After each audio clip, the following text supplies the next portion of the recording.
Hi, I'm Diane. Dayton. We're at the 21st Annual Boscov's Berks Jazz Fest in Reading, Pennsylvania, catching up with the one and only Russ Freeman, Rippingtons. Thanks for taking time before showtime while it's still calm. Yeah, nice to see you again, Diane. It's so good to see you. This is the 25th anniversary of the Rippingtons. A remarkable milestone, really, isn't it? Yeah, it is remarkable. How does this feel? I mean, to sit back and think, wow, 25 years. I'm actually stunned. First of all, how fast it went. Right. And second of all, it's funny, every year we'd make a record. The first album, I thought, this is it. We made one record. We were so lucky we got to make it. And then we had the opportunity to make a second one, and I said, well, so we made two. And for the first 10 years, I thought that would be it. I just couldn't imagine we'd have this longevity, this arc. It's been so tremendous. And we owe it all to the fans. There's no doubt about it. Yeah. This is just based on the loyalty of our outstanding fans. Yeah. Well, it has been, 25 years. Just keep going and playing and having a good time. What does it feel like? I know you tour a lot, too. You meet people all around the world. Yeah. Music is such this common universal language. Yeah. And this particular style of music just attracts a very high-quality human being that the people you'd want to meet and want to get to know, and interesting world-traveled people. It's really amazing. So that's another fantastic benefit of it, is all the wonderful friends we've made over the years. Yeah, it really is. How do we describe the sound of the Rippingtons, if we were to even try to describe? How would you describe it? Well, it's really difficult to describe. I mean, we've had 25 years of growth and experiment, and we've done a lot of different styles of music, I mean, it's instrumental primarily. I've always felt it was like pop and rock based. Especially in the early years, I felt like we were a rock band playing instrumental music and incorporating a lot of world sounds, world beat, and that was a new thing 25 years ago. It was just on the cusp. We've seen so much in technology change, and I think the Rippingtons were early to embrace that. So that's a long-winded answer that but it's difficult to say musically what it is. It's everything. It's R&B, pop, everything. There's a funny story for those people who may be watching that don't know the origin of the name.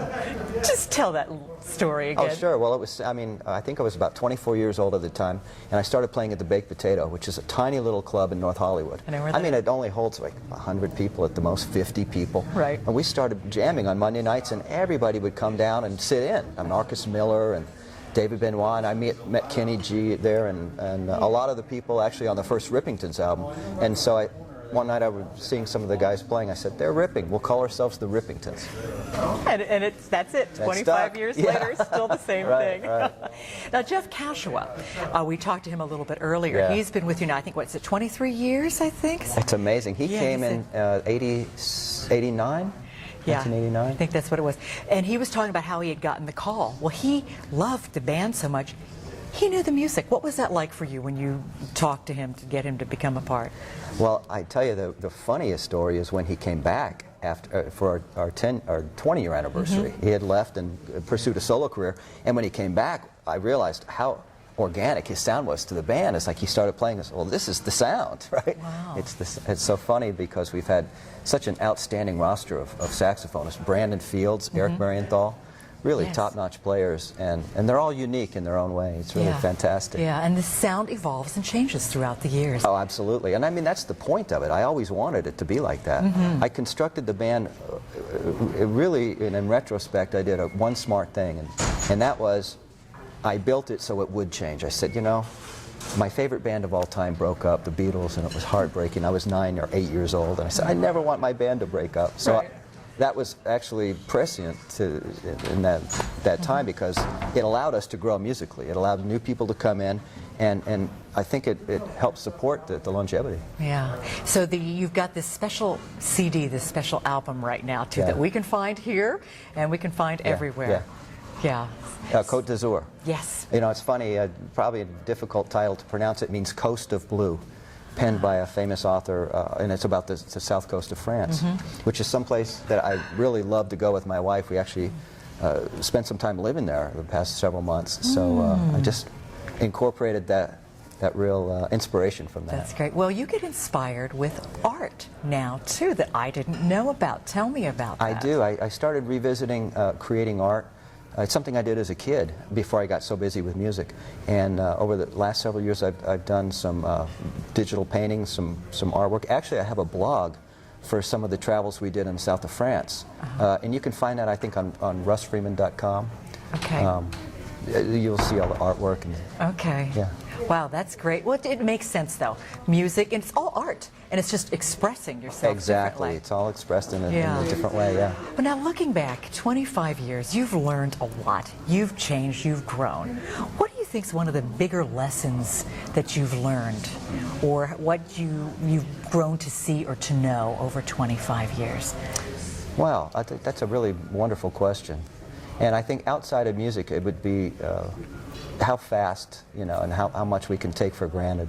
And I think health is important, family is important, friends, just core values have become more important to me, because I realize how quickly time passes, really. Yeah. And I've always felt like if you want to accomplish something, do it now. And that's been my motto. That's why I do all these crazy things. Yeah, I'm right there with you. Yeah, and you've got to seize the moment, too. Yeah.